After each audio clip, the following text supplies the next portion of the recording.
ఒక 100 బ్యారెళ్ళు తయారు అంటే ఉజ్జాయింపుగా చెప్పేది. ఒక 100 బ్యారెళ్ళు రోజుకి మనం అమ్మగలుగుతున్నాం. కానీ 150 బ్యారెళ్ళు మనం ఉత్పత్తి చేయగలం. ఆ 50 బ్యారెళ్ళు ఏం చేయాలి? దాచాలి. ప్లేస్ సరిపోదు.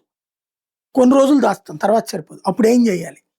ఇక్కడ ఎంత ఎక్కువ ఉత్పత్తి చేస్తే ఆ ఉత్పత్తి కాస్ట్ అంత తగ్గుతది. అందుకని అరబ్ దేశాలు ఏం చేస్తున్నాయి?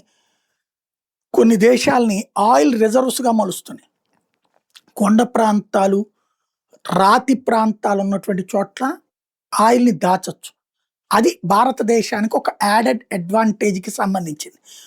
అది చెయ్యబట్టినే మొన్న యుద్ధం సందర్భంలో మనం ఆయిల్ కొరత లేకుండా బ్రతకగలిగాం. ప్రపంచమంతా ఆస్ట్రేలియా లాంటి చోట్ల కూడా పెట్రోల్ బంకులు మూసేసినటువంటి దశ, బ్రిటన్‌లో ఇబ్బంది పడ్డ దశ, అమెరికాలో సమస్యలు పడ్డటువంటి దశ, రేట్లు విపరీతంగా పెరిగిన దశలో కూడా సెటరేట్ అయ్యాయి. ఇప్పుడు భవిష్యత్తులో కూడా యుద్ధాలు భారీగా పెరిగే అవకాశం ఉంది.